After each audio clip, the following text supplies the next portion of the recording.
Jakes approaches Rosalind, who is still in her disguise as Ganymede, wishing to become better acquainted.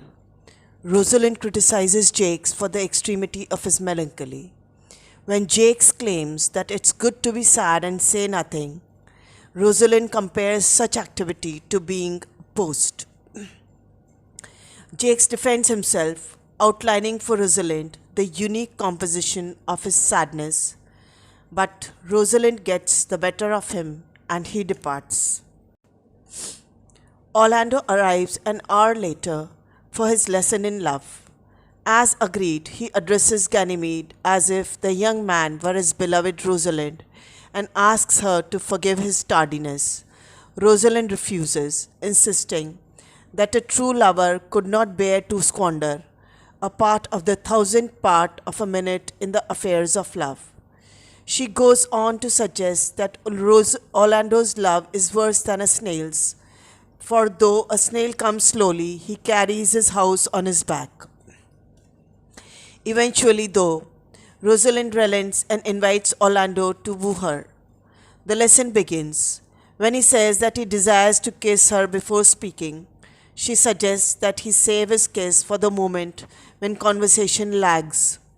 What? Orlando worries. Should he do if his kiss is denied? Rosalind reassures him that a denied kiss would only give him a new matter to discuss with his lover. When Rosalind refuses his affections, Orlando claims he will die. She responds that despite the poet's romantic imagination, no man in the entire history of the world has died from a love-related cause. Rosalind then changes her mood, assuming a more coming-on disposition. She accepts and returns Orlando's declarations of love and urges Celia to play the part of a priest and marry them. Rosalind reminds Orlando that women often become disagreeable after marriage, but Orlando does not believe this truism of his love. He begs leave in order to dine with Duke Senior, promising to return within 2 hours. Rosalind teasingly chastises him for parting with her, but warns him not to be a minute late in keeping his promise.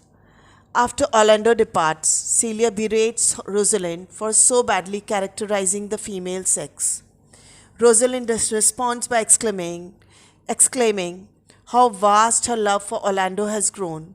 Only Cupid, she says, can fathom the depth of her affection. When Rosalind chastises Jakes for his oppressively melancholy ramblings, her words serve as a general criticism of the extremes to which the characters go in the play. Jakes admits that he is indeed the melancholy fellow of whom Rosalind has heard tell, and Rosalind upbraids him by saying, "Those that are in extremity of either laughter or melancholy are abominable fellows, and betray themselves to every modern censure worse than drunkards." Here Rosalind speaks out not only against Jake's wilful sadness, but against the myriad excesses found around her. From Silvius's whimpering devotion to Phoebe's hauteur, to the crudely physical attraction of Audrey and Touchstone, to Jakes's melancholy, every type of extreme behavior in As You Like It is subject to mockery. It is a testament to the clarity of Rosalind's vision that she does not spare herself or Orlando from this condemnation of extremes. When Orlando claims that he will die of love, Rosalind disproves him with one of the play's most famous and delightful speeches. Her insistence that literature has misrepresented and duly romanticized the world's greatest lovers is a stringent antidote to Orlando's mewlings, and supports Touchstone's earlier observation that the truest poetry is the most feigning, and lovers are given to poetry, and what they swear in poetry, it may be said, as lovers they do feign. After dismantling Orlando's model of love, Rosalind goes on to assail the men who follow the model, claiming that the greatest romantics are transformed by marriage into inattentive, uncaring dictators. In addition to the jesting, there is a serious element of self preservation in Rosalind's famous observation that men are April when they woo, December when they wed. When on two occasions Orlando is late for the appointment, Rosalind fears that her lover's devotion might not be steadfast, but she also knows that the thrill of romance is short lived. Over time, love weathers and even dulls an unhappy but inevitable truth that only Rosalind stops to consider. The sky changes, she admits, when maids are wives. Rosalind might be construed as a spoil sport, out to ruin everyone else's fun by exposing the crumbling foundations of their love fantasies, but there is much more to her than this simplistic interpretation. Certainly, even her closest confidant, Celia, misunderstands her, claiming that Rosalind, in her attempts to drain the excess of Orlando's romanticism, has succeeded in disparaging the entire female sex. Rosalind's goal is less to represent the female gender than to show Orlando that just as there is no such thing as a perfect and heroic love, there is also no such thing as an ideal and ideally worthy woman. By stripping Orlando and herself on the ideals that preoccupy him, Rosalind prepares them both for love in the real world, for a love that strikes a balance between the transcendent and the familiar, and for a love that blends the loftiness of Sylvius's poetry with the baseness of Touchstone's desires.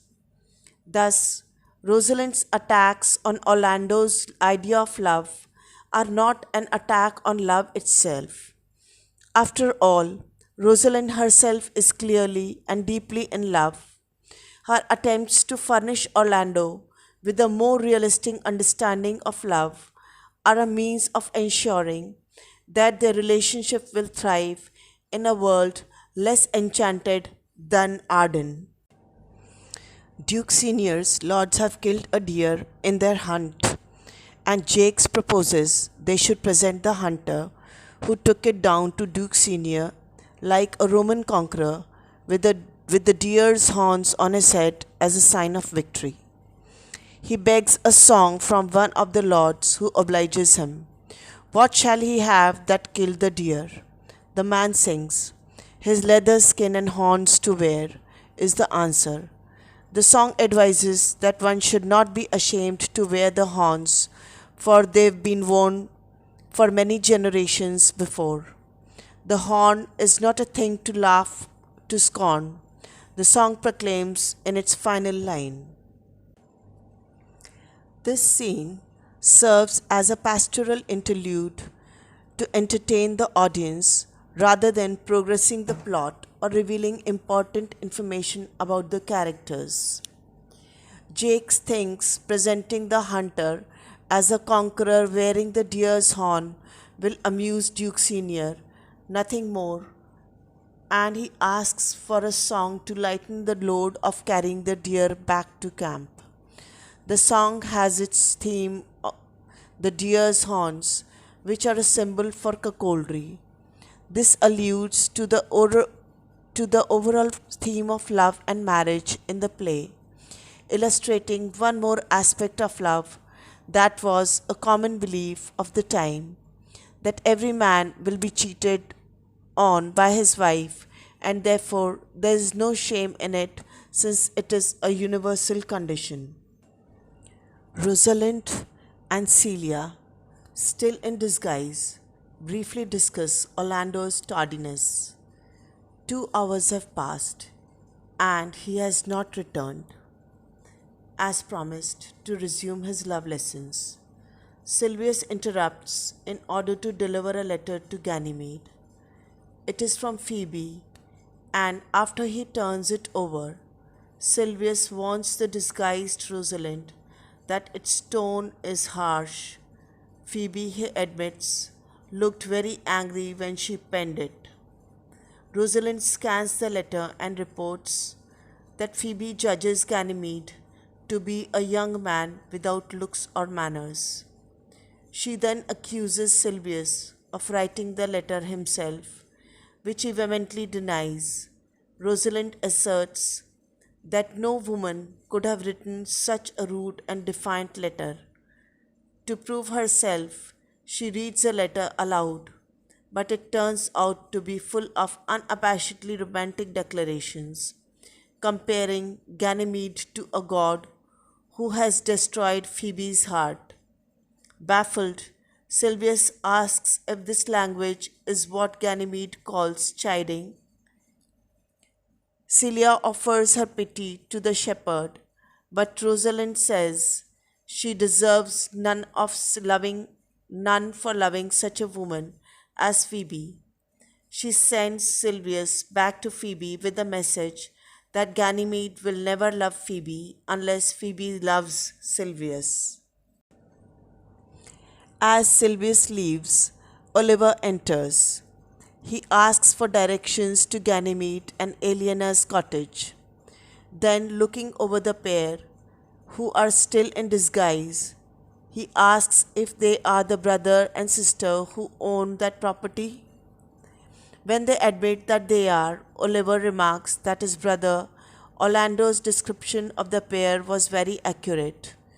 To Ganymede, Oliver delivers a bloody handkerchief on Orlando's behalf. Rosalind asks what has happened. Oliver tells a lengthy story soon after leaving Ganymede. Orlando stumbled upon a ragged man asleep in the forest who was being preyed upon by a green and gilded snake. Orlando succeeded in scaring the snake away, only to see a hungry lioness emerge from the underbush. Orlando approached the ragged man and recognized him as his brother. Orlando's first impulse was to let Oliver, who treated him so abominably, perish in the lion's jaw. But his nobler nature would not allow it. He fought off the lion, wounding his shoulder, but ultimately saving Oliver's life. Orlando's kind and selfless gesture have transformed Oliver into a new man, and the elder brother confesses that he is ashamed of his former self. He continues saying that he and Orlando made amends and went to see the Duke. There, Orlando fainted, having lost a great deal of blood in his fight with the lioness. Before passing out completely, he charged Oliver to deliver an apology to Ganymede in the form of a blood-stained handkerchief. Upon hearing this story, Rosalind faints dead away. Celia and Oliver help her recover, and Oliver remarks that young Ganymede lacks a man's heart. Rosalind begs Oliver to impress upon Orlando how well she counterfeited a suitable reaction to his injury in accordance with their lessons. Oliver protests that her reaction must be genuine, for her face is flushed. Rosalind, however, assures him that she was playing a part. In Act 4, Scene 3, the play takes two important steps towards its resolution. First, Rosalind begins to tire of the game she plays. Her disguise as Ganymede allows her a number of freedoms that she could not enjoy as a woman. She can leave court, travel safely into the forest, express sexual desire, and initiate a romantic courtship. But a disguise also has its limitations. After all, it disables her from consummating her relationship with Orlando. And Rosalind does not relish the idea of acting out the indefinitely protracted desire depicted in Petrarch's love poetry. If Orlando were willing to test the bounds of their fiction and have sex with Ganymede, he would discover Rosalind's true identity. Even if Orlando already suspects that Ganymede is Rosalind, as some critics suggest he must, he could only very well pursue a sexual relationship with her unless they were properly married. To do so would be to compromise Rosalind's virtue and denigrate her incomparable, delightful character. Besides, Rosalind's disguise is meant to be temporary, yet powerful, just like the temporary yet critical move to Arden. As noted previously, Elizabethans placed a great importance upon outward markers of identity such as dress and behavior. A cross dressing woman presents a very amusing spectacle temporarily, but the ruse cannot be maintained indefinitely. Such a sustained subversion of the social order would bring chaos, and Shakespeare takes care to remind us that a woman in man's clothing is still a woman, returning to his Elizabethan audience's expectations of gendered behavior. For example, upon hearing of Orlando's trial with the lioness, Rosalind faints, prompting Oliver to remark that she lacks a man's heart, to which she responds, "So do I. But in faith, I should have been a woman by right." This call and response signals to the audience that the game is still a game, that Ganymede is little more than a pair of pants, and that Rosalind, though smart enough to avoid temporarily her proper place in society, is ultimately willing to resume it. The arrival of Oliver offers a second movement towards resolution. When the previously evil Oliver steps foot in Arden, he is transformed into a loving brother he never was before. This transformation speaks to the mutability of the human experience. People can change, and as you like it insists, can change for the better. Certainly, this transformation has much to do with the movement from court into the country. Once removed from the politics and pressures of life at court, the obstacles, greed, and petty jealousies that separate the brothers dissolve, although the play at several points satirizes the pastoral mode of its simplicity and unreality. Here it indulges in the pastoral